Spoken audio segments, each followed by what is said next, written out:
Hello and welcome back to the Climbing Daily News Show. Today I'm quite sad because I just saw the news that apparently the Toblerone won't have the shape of the Matterhorn anymore. What shape will it have then? Well, apparently, I don't know, they're gonna come up with some other thing, but it's not public yet. Is that part of the news or is it just like... Well, it's quite an important mountain where like the history of alpinism has been made, so... True.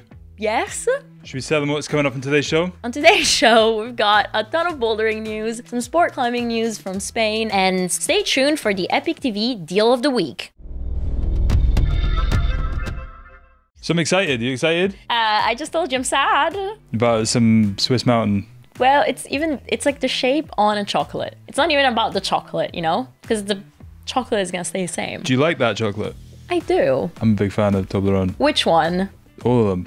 But like, like no, the come on, you nougat. must have a favorite one. The original. The classic. The classic original, Classic yeah. guy. I'm a classic guy. All right. Classy or classic? I'm just pretty old, Classy? actually. Anyway, let's start with some sport climbing news. As reported on planetmountain.com, Eva Hammelmüller often pops by Arco. And this week, she was able to climb Pungitopo, an 8C+, at the stunning Red Point Wall. It's a short 18 meters route on solid, perfectly cut grey rock. It was first climbed by Adam Ondra last year, and he initially gave it the grade of 9A, but commented it could be an 8C+. Oh, and fun fact, Eva climbed this route twice, on the same day, with less than an hour break in between. As reported on 8a.nu, Norwegian climber and mountain guide Adrien Skilbray climbed La Rubia, an 8C+ in Villanueva de Rosario, in Spain. The route is 50 meters long, and Adrien explains that it was the first time she took on such a massive challenge, in terms of grade and route length. While trying the route, she faced cold conditions, and the crux holds were constantly wet, but fortunately it got warmer, and she explains that once she clipped the chains, it was a bit bittersweet, since she enjoyed climbing it so much. So, can you guess why Eva climbed the route twice? Because she didn't film it first time? Exactly. No way. But then it's pretty cool that, like, to film it, she just reclimbed it again. What was the grade? 8C+? 8C+.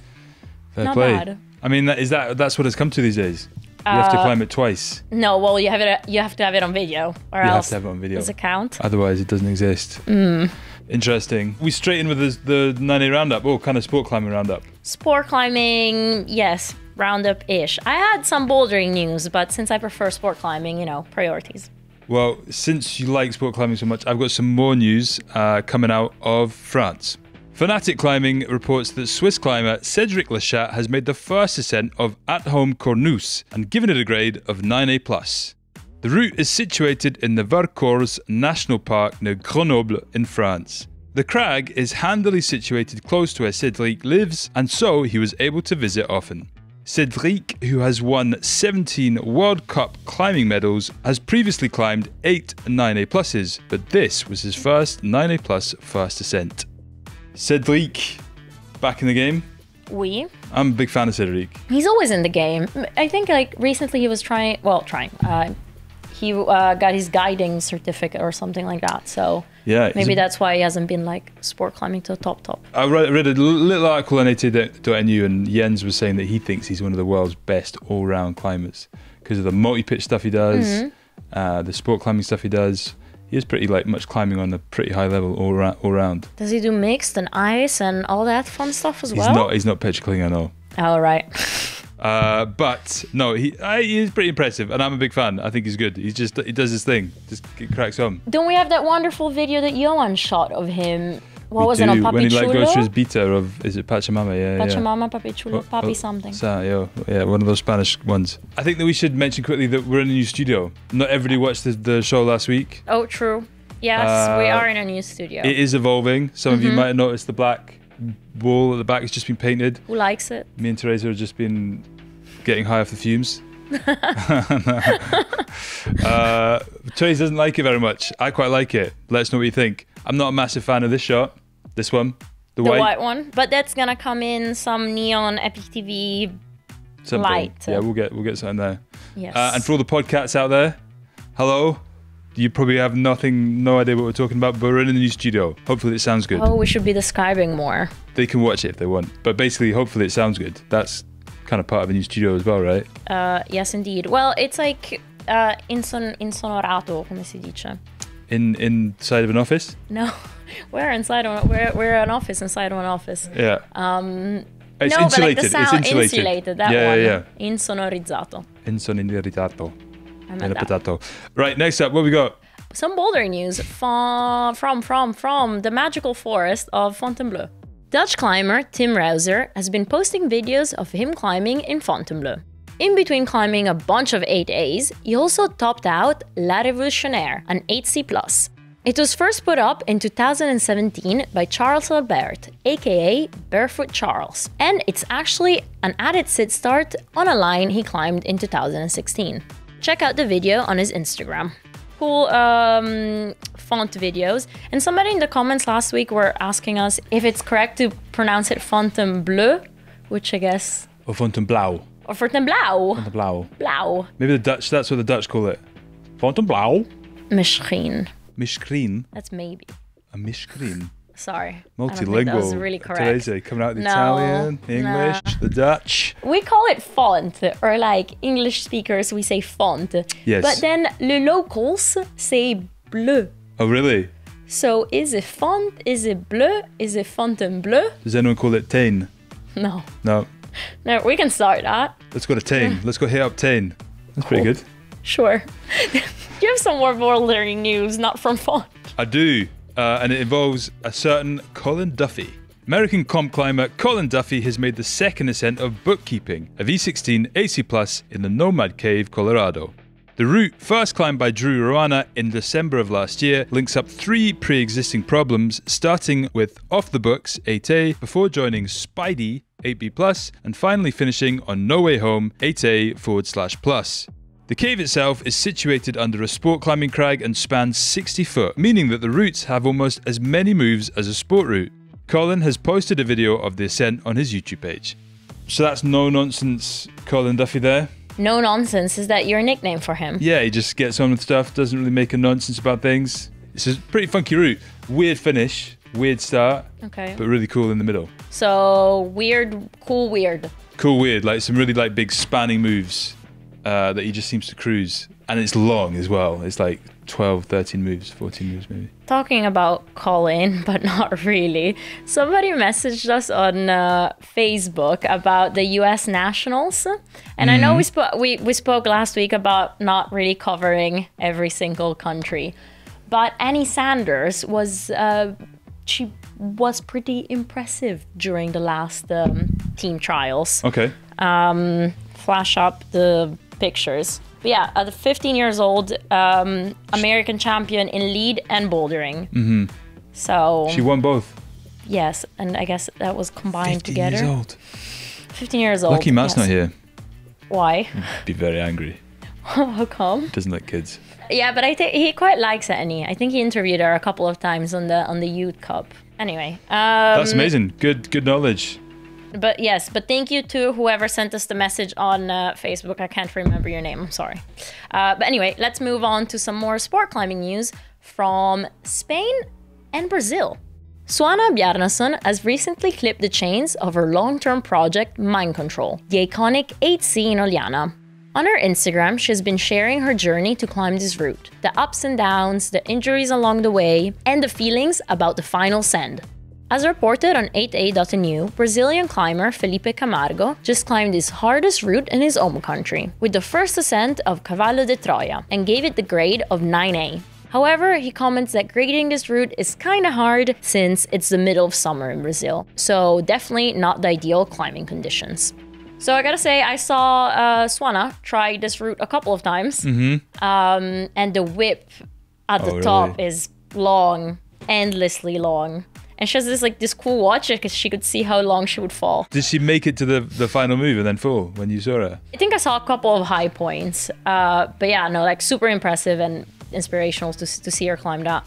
And on that regards, there is an Epic TV video coming about the crag. There is, yeah. So she's been doing an amazing job with a whole bunch of other guys, basically kind of putting that crag back together after that big fire. And a lot of stuff was damaged, a lot of things were kind of broken, and she's kind of basically brought it back to life. They even dug a toilet Yeah, they did. Yeah, they did. So, yeah. It's quite good to have I think at a that is crag. pretty cool. Like, I don't know why more crags don't have more toilets, but yeah, I think it's a great idea. Because the whole thing. Poopy scoop. Or that. The Oh little yeah, the shovel. block. Don't we sell them on Epic TV? No, but we got given a whole bunch of them. They're little kind of like shovels that you can take with you when you go climbing. Then you just go and dig a hole. I mean, it's in nature. Be naturous. Be naturous. Is that a new hashtag? Yes, it is. Speaking of new hashtags, hashtag alpinism for this next story. As reported by Planet Mountain, Swiss mountaineers David Hefty and Marcel Schenk have made the first winter ascent of the Corti Battagalli route on Pizzo Berdile, a peak considered to be one of the great north faces of the Alps. It sits on the border between Switzerland and Italy. The route was first ascended in summer back in 1953 by Claudio Corti and Felice Battaglia. During their ascent, Battaglia was struck by lightning and died. Corti carried on by himself and named the route after himself and his perished partner. Conditions for the climb were good, and it took the pair 13 hours from their overnight base to reach the East Ridge. After a discussion and due to the late hour of the day, they decided to descend without reaching the summit, having done all the hard climbing. A brilliant achievement on a route with an impressive story. Impressive or horrible? I mean, yeah, a bit of both. Yeah. But it's impressive that... My lineage survived. Yeah, the guy that summited survived. Okay. Corti. Maybe a relation? No. Might be a relation. Maybe. How far back do I need to look? 30s. 53? He's definitely not related to my grandpa. Like, direct. Okay. Anyway. A couple of things. So, yeah, firstly, Battaglia was struck by lightning, died. Corti carried on, did it. That's pretty crazy, like, because you would have seen him, like, fall to his death and thought... On this note, have you seen the movie Summit Fever? No. Spoiler alert, somebody gets struck by lightning in their face. No way. Yeah, it's pretty bad. And dies. Well, she doesn't really survive. So, like, art imitating life? Or life imitating art? No, art imitating life. I mean, that's quite interesting. Right? That you get struck by lightning and then... And then you carry on. I mean, it must have been quite near the top. You think. But it's more that, like, if you... Her great-grandfather left somebody else after he got But exactly, struck by like, lightning. wouldn't you try to bring the body down? No, but he would have been to... hit by lightning and would have fallen off, no? It's a big But cliff. not if they're Big wall. attached in some way. Oh, that's true. It's more like, did he see this guy die and then he carried on? I am quite baffled. Maybe that can be our research story for next week. Find out exactly what happened. Because you're right, they would have been attached. Yeah, but also like the strength to like go on to do something like that. Yeah, but I kind of On figured your like they own. pretty much would have been free soloing because like the safety stuff back then was terrible, right? So he would have thought it's probably just safer to just keep climbing. Maybe. Anyway, what do you think? Does anyone know about the Battaglia Corti route? Let us know. The other one is there's always a discussion point. They didn't actually summit. They did the hard climbing, Right. admittedly, got to the ridge and they're like, it's too late, we've got to go down. Oh, So does it count? Does it count? I mean, Planet Mountain thinks it does. It's not about the summit, it's the journey, isn't it? Well, there you go. It's age-old discussion. Is it about the summit or is it about the journey? I think if they had a good time, and that's not how it works, I realize. It is how it works. Why would you climb to not have a good time? I mean, well, this is the thing. They did all the hard climbing. Okay. It was literally just like a little trod up the top. Like But a scramble. That trot must have felt like a total ball ache to do. At the end of the day, 4 o'clock, after 13 hours on it. I totally understand that, like, good enough. Let's go back down. The hard bit is done. But would a part of you not be like, should have just done it? Would you like that scratch wouldn't be itched until you go back and did it? It feels long enough, 13 hours. Yeah, fair enough. And I think, well, it was, I guess for safety reasons, they prefer to go back. So that is the main reason. So it was like, it was for safety. And the fact is they come back alive. Like the other guys summited but got struck by lightning. So I think they made the right call. It's not funny. They made the Not funny. It's just I have the image from that movie that was so bad, like, because the special effects were like, I'm totally spoiling this movie at every news show. But yeah, she got struck by lightning, and then like the makeup was like, yes, the makeup was like a black dot on the forehead, like. Cool. 9B counter time.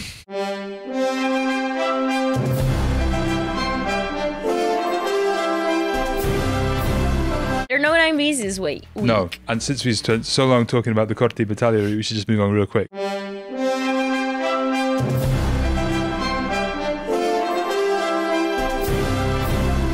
Shop stuff. What's the shop stuff? Well, this week, as you can clearly see, our beautiful display of Edelrid gear. That's all nice, new and shiny because I got it from the warehouse. Which is just beside us. Exactly. And the podcast, if you can't see this, we're looking at some beautiful Edelrid ropes, a nice Edelrid lightweight helmet, and more Edelrid ropes. And what's the deal? And the Mega Jewel. Well, basically, there's a clearance going on of Edelrid, and things are up to 30% off. And Edelrid is just like a high quality, good brand that makes amazing ropes, funky techie gear. Yeah. So definitely browse through the website and pick up a couple of things because they are up to 30% off. There's some good deals. Yes. I don't have any specific ones. Did you pick one?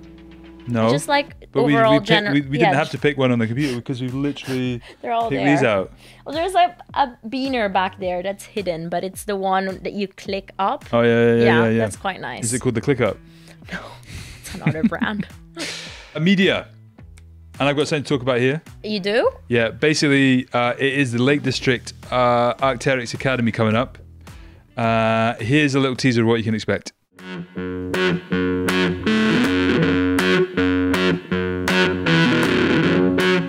so excited!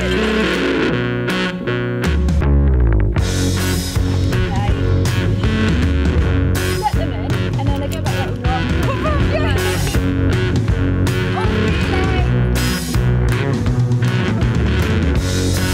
I love this.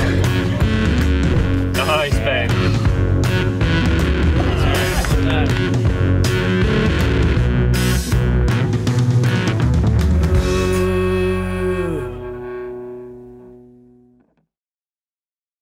So that was kind of like a bit of a mashup of how we got on last year. Matt went last year. One of us is going to go this year. It's going to be very exciting. As always. It's a good like weekend of activities. Super cheap. Like that is the main thing I always get out of it. Is like when you talk to people and you ask them like what's so good about this thing. Is like it's just really good instruction for very little money. For a good value. Yeah. It's basically like the Arc'teryx Academy, but based in the Lake District. Yeah, and more kind of like revolved around that kind of climbing, like trad climbing and that kind of stuff. Yeah, I've seen all the videos in the past years. We've done a lot of videos there, but it's like magical place to go. If you are in the UK, I would recommend going. It's one of my favorite places in the UK. And it's the last weekend of April. 28th, 29th. It's also one of Taylor Swift's favorite places because she wrote the whole song. I was wondering when you were going to mention Taylor Swift. Windermere Lake. Oh, Yeah. really? Yeah. Has she made a song about that? Yeah. There you go. If it inspires Taylor Swift, then... It must be a beautiful place. Right. Are we going to Comment mention on the bee pump episode? Oh yes, out on Climbing Daily yesterday and Tuesday, there's a episode, like a gym hits of us climbing in Japan with a lot of jet lag. With a lot of jet lag. Japanese climbers are supposed to be a little bit better. I know, the standard is high. Can you tell? No, I think in general. Like, look around.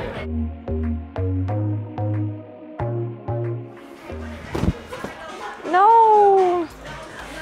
What went wrong? What went wrong? I don't know. The knees. I tried the knee bar. Tried the knee bar. Damn. I'm jet lagged. It's very slippery and tacky because there's like a toe hook. So at least I'm trying out this super soft rubber, which feels nice, and I can like definitely jam it in there. I just actually need to like pull. Ow.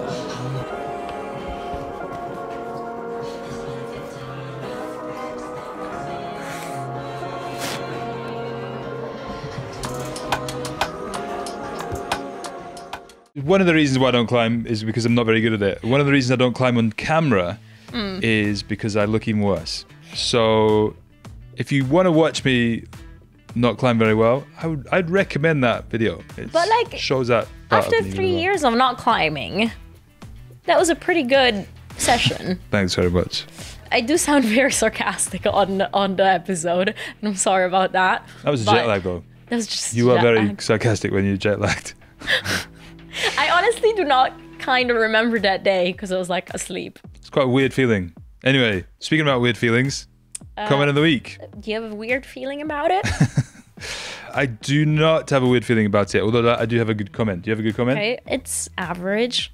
I always beg for really funny comments. Or mean comments, horrible comments. Some people keep commenting horrible comment, which I'm a big fan of. Okay, which one did you pick? From Zachary Lashoba, who says, again, complicated. I think he's talking about the counter in your discussion with Matt. Oh, yes. I'd like the counter to be reflective of personal best starting at 9A. 2 points for matching your personal best, 3 points for exceeding, and 1 point for a grade below. Otherwise, we have Stefano doing Excalibur for 4 points, and Michaela needs to send another La Rambla to even tie. Grades for women are patronising, but still we don't see them podium for the counter. And it's always the climber we assume climbed the hardest of the year, never the climber who had their best year. Might as well just be whoever finished the second mega proj. I'm all for that. You are? But then who's gonna evaluate that? Steve. Tim. Are you just trying random names out? Tyler. Tyler's kind of deserved. Well, I'm sure he'll be back. Let's see what Tyler thinks about that. Because Zachary, I love that idea, but it is possible, but pretty hard at the same time. There were a lot of arguments. I don't even know what to say about it anymore. We spoke about it too much last week. I think we'll just do our best to keep up with the 9B counter. Yeah. As it is. And we appreciate all the suggestions. Thank you. Thank you. But it's also March, so... We got time. As in like... We're done. We're set. We're set. Yes, we're set. Are we set? I'm sure people will let us know in the comments. My comment is from Alun Lambert. Not Alan, Alun. Have you heard that name before? Alun. Yeah. Oh, okay. Great vlog, guys.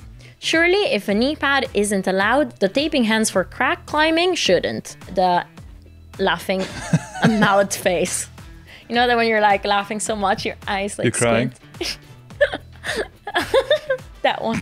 He's kind of joking as well because he like there's a little yeah. As well. He's kind of joking, but I think it's a fair point. Let knee pads be. I reckon. Even though, as you pointed out, they're not even knee pads. They're like thigh pads. Yeah.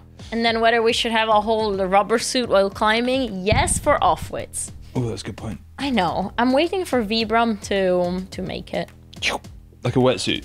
Well, yeah, like a wetsuit with like all rubber patches. Would you move up a chimney like that while up a offwit? Like a seal. I'm not sure how much moving there would actually be. It's like, remember those things you like, those suits you put on, they were like Velcro, and then you just like go and like jump on a thing and jump onto the wall. Yeah. Is it aid?